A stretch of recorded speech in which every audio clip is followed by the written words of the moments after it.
On tonight's program, Ian Richards sits down with Natalie Williams, chair of the Natalie Williams Breast Care Foundation based in Washington, D.C. in the United States. Miss Williams talks about her personal battle with breast cancer and the decision to have both breasts removed. She also shares her commitment to support women of color diagnosed with the disease and plans to expand service to persons in St. Kitts and Nevis. Natalie Williams, welcome to St. Kitts and Nevis, and of course welcome to St. Kitts and Nevis Information Service Studios. It's great to have you. Thank you so much for inviting me. So tell us, what brings you to St. Kitts and Nevis? Well, I have a foundation that's called the Natalie Williams Breast Care Foundation, and I was invited by a doctor who is a native of St. Kitts, Nevis, and to spread awareness about breast cancer and the importance of early detection.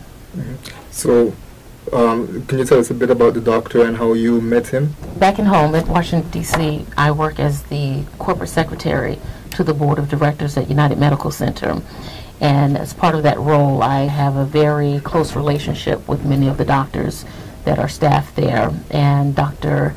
Gilbert Daniel, who's a primary care physician there at the hospital, just in mere conversation with him, I shared with him that my experience with breast cancer and my recent development of a nonprofit 501c3, and he immediately said to me, this is something that could be beneficial to his residents and family and friends back here in St. Kitts and Nevis. Right. And did you know about St. Kitts and Nevis before? Have you heard about it? I had heard about it.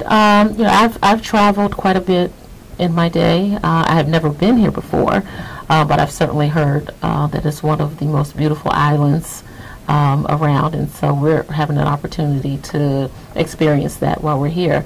But has since done a bit of research about it and met some prominent individuals here on the island, and I think it's great. I think it will be a great partnership for us moving forward. All right, and we want to discuss that a bit more, but first, let's find out a bit more about you. Tell us, who is Natalie Williams, essentially? Well, today I'm a breast cancer survivor. I'm a mother of one. I have a 12-year-old daughter. I am heavily involved in local politics in Washington, D.C., ran for city council. Most recently, did not win the seat, but certainly won a lot of experience and connections. I run a profit public relations firm, which initially is how I even got into politics. My PR firm represents the National Black Caucus of state legislators, and we have over the past about 8-9 years now. And this group is made up of state legislators, African-American state legislators from all across the United States. And so it's through this organization that we support and take positions on the agendas by our federal government, and really try to spread the word about advocacy and activism for folks right in your local states. And so I work very closely with the headquarters, which is located in Washington, D.C., and it's been quite an experience, and that's what brought me sort of face-to-face with politics. Prior to that, though, I worked as a news journalist. And it was through that experience that I really began to understand the needs of the people, going around telling their stories, really trying to just tell the story of what an everyday person's experiences are.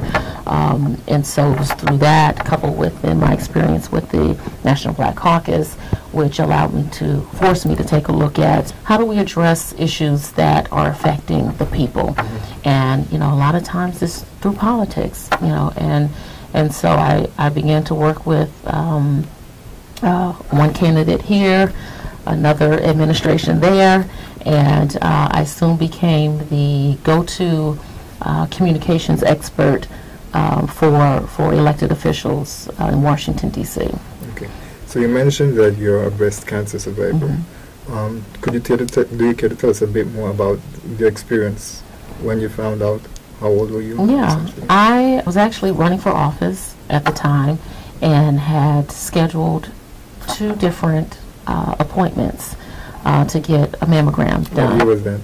Well, it was last year. So I'm a recent breast cancer survivor.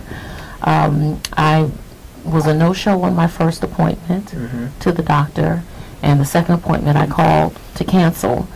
And my mom actually came to town and reminded me that at the age of 40, you're supposed to have your first mammogram. And so I believe it was just an attempt on my part to kind of silence my mother because she had just been, on me so much about, getting a mammogram. So when she came to town, I said, okay, this is it. I'm going to get this mammogram, so I don't have to hear anything else about a mammogram. And I waited about 2 weeks later and got a notice in the mail that said that it was abnormal. So then I was a bit concerned by that. Folks around me said, oh, don't worry about it. We notices go out like that all the time. And so I did a follow-up appointment, and within about a 2-week period, I had every test that you could possibly, think of for to detect, whether or not it was a cancerous tumor. And so once it was detected that it was in fact a cancerous tumor in my left breast, then it was up to my doctors at George Washington University to tell me what the best route was for me to actually treat this. And so I settled in on having a double mastectomy, followed by reconstruction. That was October 2nd of last year. In January of this year, I underwent chemotherapy, which was a 4 to 6 week ordeal. And then I underwent radiation, which was for 6 weeks every day. So what ran through your mind when you found out that it actually was a problem, and when the doctors gave you the news? Yeah, I was in disbelief. I was in disbelief because, and I actually called my mother and I said, the doctor says that I have breast cancer. And she said, why did he say that? and that goes to show you that, in my family, I did not have a history. No history at all. No history at all of breast cancer. So it was, my response to it was one thing, but it was also echoed by my mother's response, like, why did he say that, to you? And I said, well, I'm not sure how, I'm the one to get it. I would imagine, stress and eating, poor eating habits prior to that. But, I was devastated when I got the news. I actually went to my doctor's office on the train. So in D.C. we have subway system. Yeah. And so I went on the train, and I can't even tell you how I got home that day. I came back on the train, I do know that, but everything was very much so it's all a blur. All a blur. I did, ironically, see shades of pink that day. And the color pink is symbolic of breast cancer awareness. So, when I think about that, I think how, devastated I was by the news, but immediately I knew that there was a sense of call to action even beyond myself. And I think those shades of pink initially really helped set the tone for what I'm doing today. Right. Your past as a news reporter, did you work with anyone on breast cancer? Did you have any sort of familiarity with the topic? I did not. I will say this. At WUSA Channel 9 in D.C., we, and I say we because I formerly worked there, had a breast cancer buddy system. So it's like a buddy check. On the 9th day of every month, you should call someone and remind them to have their mammograms done. So I was aware of that, but I did not play an intricate part in that. And so, again, no one in my family ever had it. I participated maybe twice in what was called the Susan G. Komen walk, which is very popular in the States. That's for breast cancer. That's for breast cancer. And but beyond that, no, just. And so how would you say it impacted your life and also your lifestyle? Yeah. So in terms of my lifestyle, today I eat differently. I exercise. I try to stay away from sodas. It's difficult though. It's difficult, and so every day is a challenge. And you wake up thinking, if I'm going to live, then these are the things that I have to do. I never before was so confined to medicines or anything like that. So every day I have to remind myself that I have to take tamoxifen every day. And there have been some days that I've just forgotten, just in the hustle and bustle of things. But a dear friend of mine said to me, kind of in anger, he said, every morning you wake up before you go to work, you take the time out, 20 minutes, to get all dressed up and put your makeup on, and you never leave the house without your makeup, right? Right. And I go, right? They go, well, if you want to live, then I need you to also put your medicine right there and make sure that that is something that you do every day. And so I'm reminded of that every day. And so I keep medicine at home.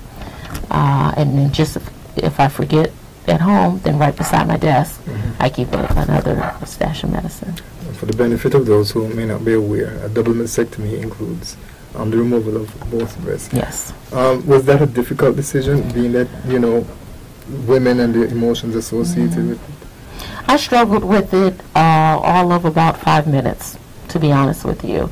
The thought of having to revisit this again. So I thought, if it could happen to one breast, then certainly there's a possibility of it occurring in another. And so to reduce that, when I was told that that was an option, all 5 minutes, I said, this is what I need to do. Now, certainly, I started wondering, well, what do I do beyond that? And technology is so great. I literally was able to kind of look up on a wall and go, these are the new breasts that that I'd like to have. And so, in that regard, it hasn't been such a bad deal. If the possibility didn't exist for reconstruction, do you think that it would have affected you? Because I imagine that there are some persons who may not be able to afford that type of procedure. Yeah. I don't know this for certain, but most insurances in the United States call for the reconstruction side of it. So, if you're doing a double mastectomy, then there are provisions for the reconstruction to actually happen.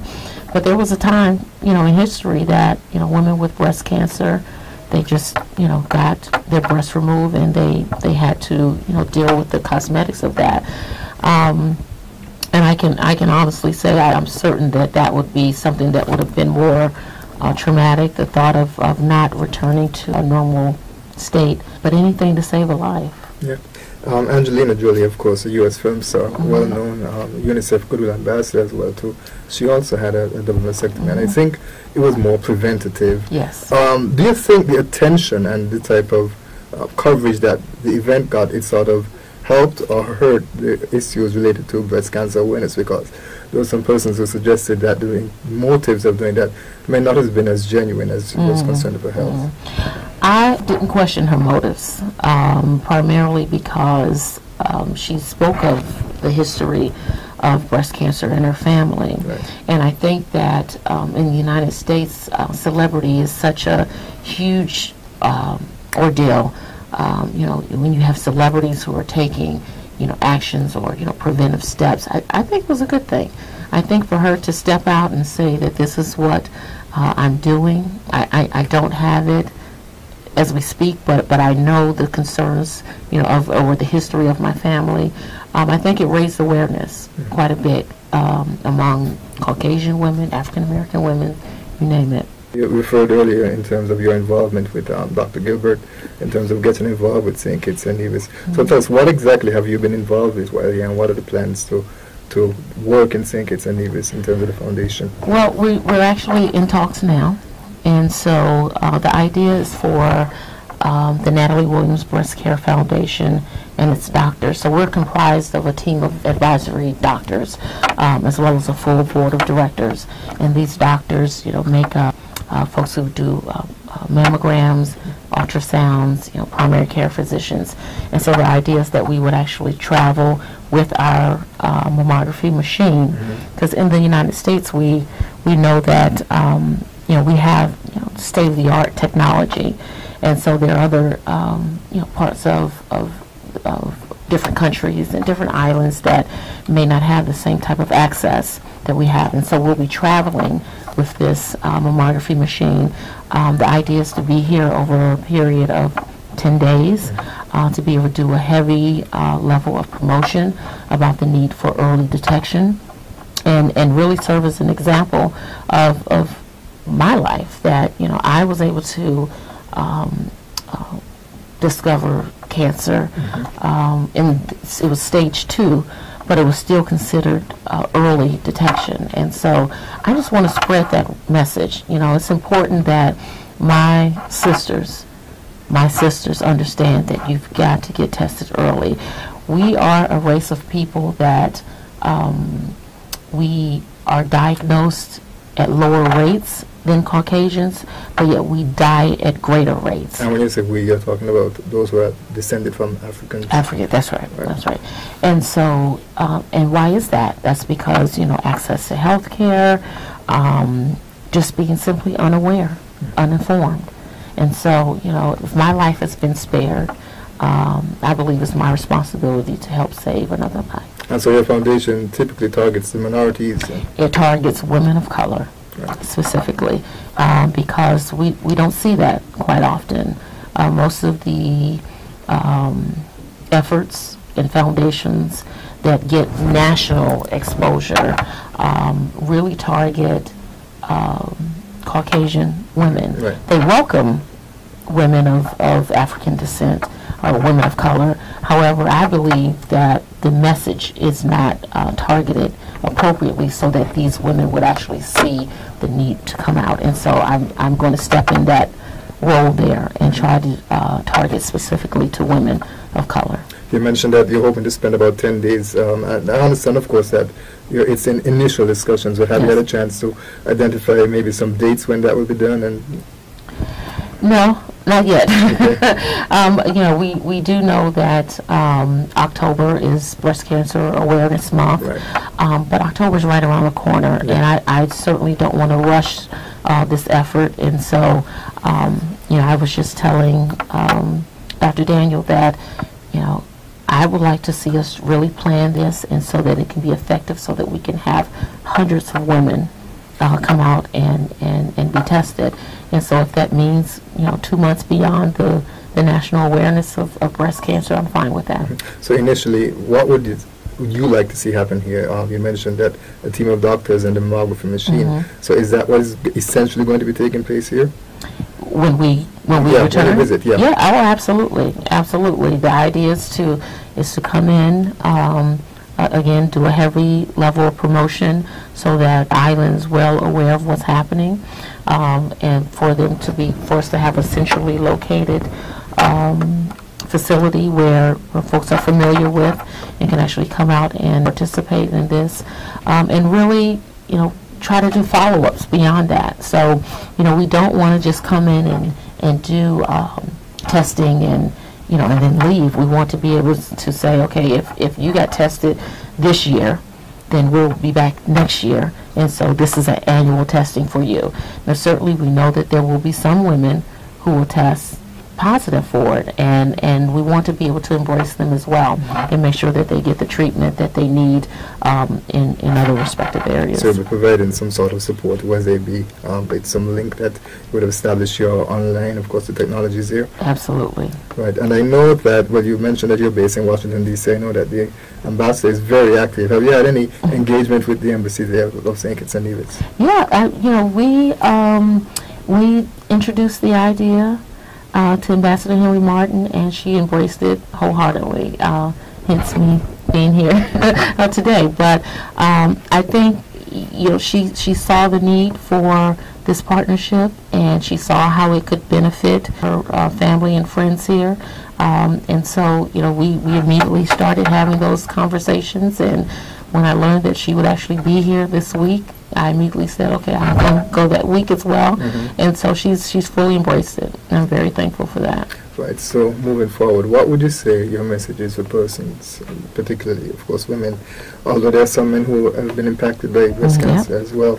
But what is your message to persons in terms of the importance of getting tested and not putting it off, because as you mentioned, you had the same attitude you did basically because of your mother. What's your message? Get tested. As cliche-ish as that may sound, get tested, because early detection truly saves lives.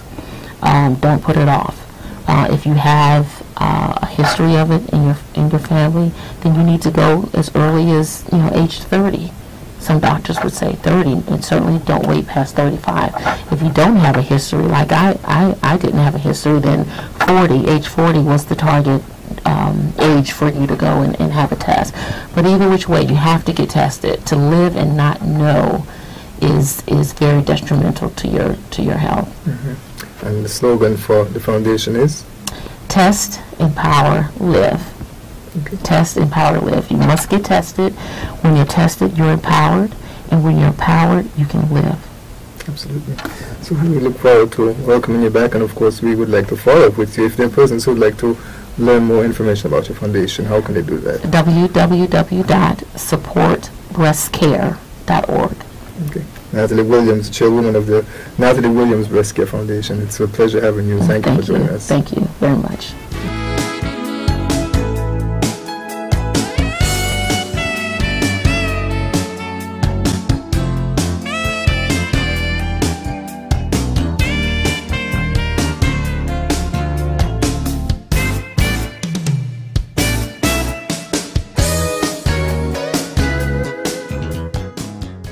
SKNIS is now on YouTube. Just run a quick search for the SKNIS to view this program again or any of our other programs.